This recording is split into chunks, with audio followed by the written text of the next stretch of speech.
Saudara, kita lanjutkan lagi membahas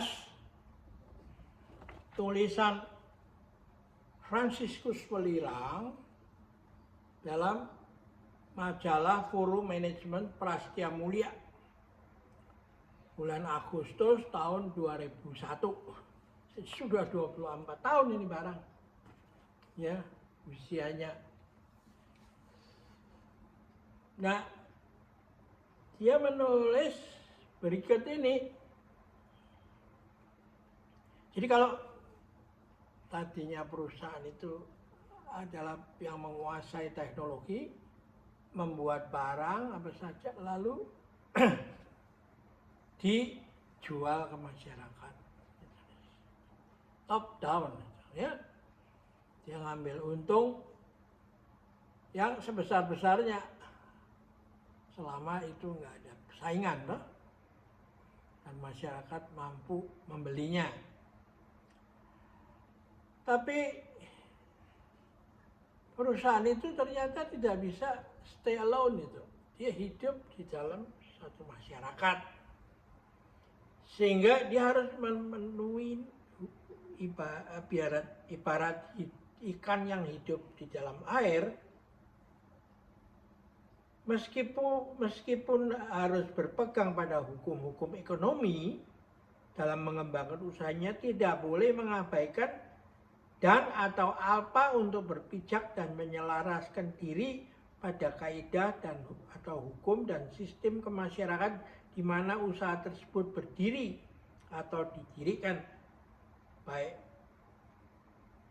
produk budaya perusahaan yang membentuk corporate image maupun perilaku karyawan dengan masyarakat sekitarnya.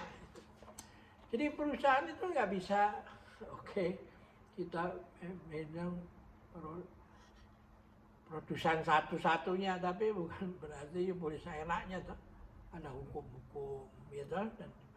Nah, dengan berkembangnya menjadi hubungan perusahaan menjadi pasarnya semakin ke arah ekspor mana-mana, maka negara di mana dia mengimpor barang-barangnya tentu mengharapkan ada pajak kan supaya masuk pada negaranya kan. Nah, dari sinilah ada satu negosiasi baru lagi tentang bagaimana besarnya pajak toh. Nah, sekarang ini dengan berkembangnya ekonomi global ini saling terkait, ya terjadilah perang tarif itu,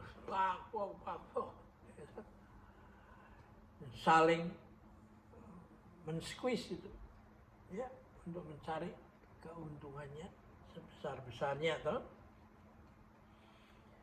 Nah, karena itu memang ya di dalam bidang usaha itu ada 5M yang diperlukan untuk berlangsungnya sebuah usaha itu.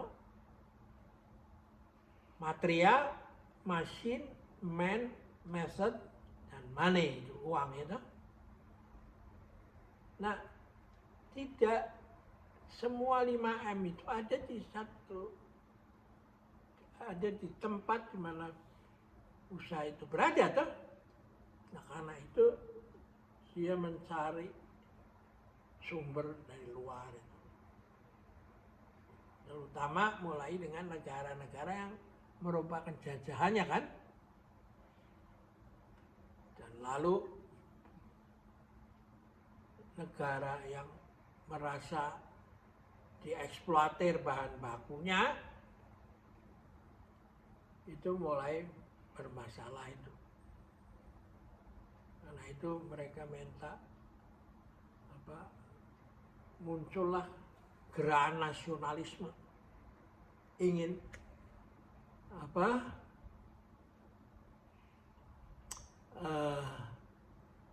merdeka supaya bisa menentukan sendiri kan, ya. Untuk apa dia punya bahan baku kan? Dan lalu timbullah ketegangan. Nah, dari sudut sumber daya bahan baku ini sudah mencapai suatu keadaan kritis di mana Indonesia mempelopori hilirisasi, minta hilirisasi. Jadi semua produk yang kita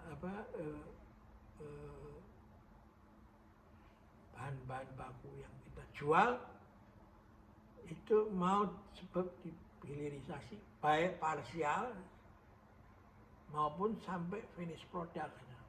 Ya, parsial artinya hilirisasi lalu bahan setengah jadi dikirim ke pembelinya, negara industri, ya, dan yang lalu sebagian dikerjakan di sini sendiri sampai jadi produk siap dipakai oleh end usernya tuh. Nah ini pun menimbulkan ketegangan itu, yang nggak habis-habisnya. Nah untuk bahan-bahan yang kalau habis sudah hilang, ya nggak bisa diperbarui lagi, maka ini menjadi masalah. Kita berkejaran dengan waktu. Ya. Tapi untuk bahan-bahan yang produk alam, pertanian, ya, itu alam sebenarnya menciptakan sesuatu keadaan terbatasan storage ability-nya. Kalau bahan industri ditaruh ya awet aja bertahun-tahun. Tapi kalau bahan seperti kapas, ya, nggak bisa disimpan terlalu lama. Kalau hujan, mengeringkan lagi itu bisa lebih mahal berkali-kali daripada menanamnya toh, biaya produksinya toh untuk mengeringkan itu. Gandum juga kalau nggak cepat diekspor ke negara yang membeli, ya lalu rusak, ya toh. Ya. Kalau bisa begitu panen langsung tak dikirim. Kalau bisa. Lalu, nah mereka petani di situ itu mendekati pemerintah masing-masing untuk membantu. Kalau Anda membantu, nanti saya coblos Anda pada saat pemilu. Jadi terjadilah usaha negosiasi untuk you dapat apa, saya dapat apa. Nah itu pernah di tahun yang masa lalu itu Amerika umpamanya mempunyai program PL480, PL480, yaitu menjual kapas dengan harga yang kompetitif dan diberi utang jangka panjang, gitu.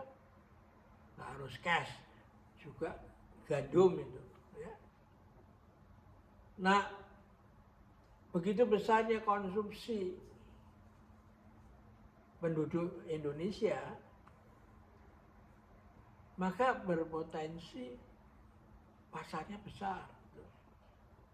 Nah, itu mengimpor gandum itu memerlukan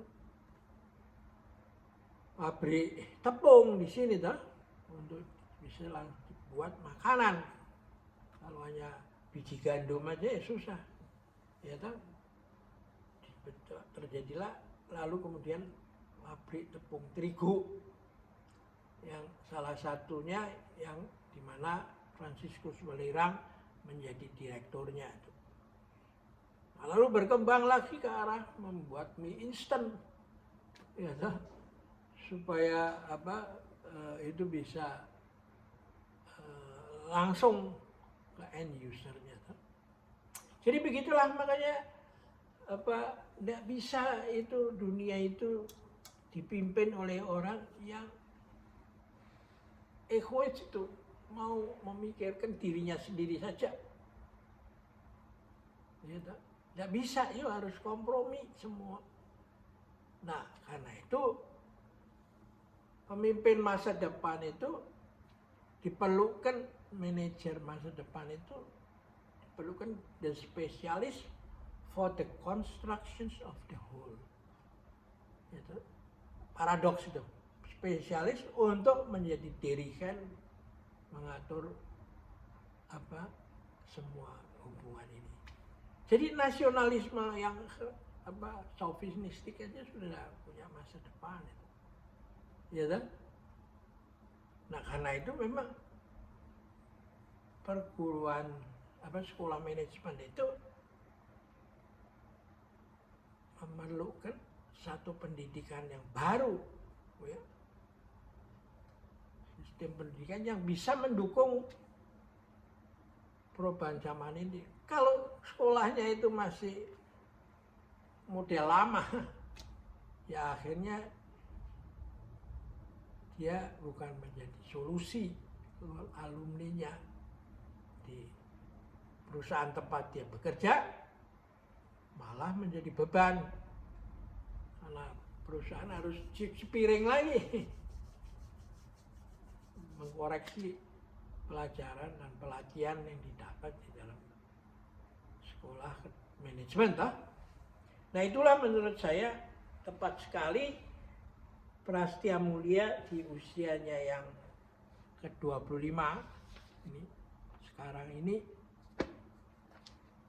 atau majalah ini dalam usianya ke-25 itu untung sudah bisa mengapil ini.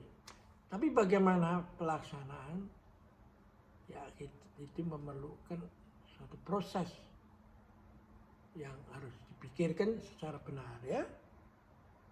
Oke, kita akhirin dulu di sini. Sampai jumpa lagi.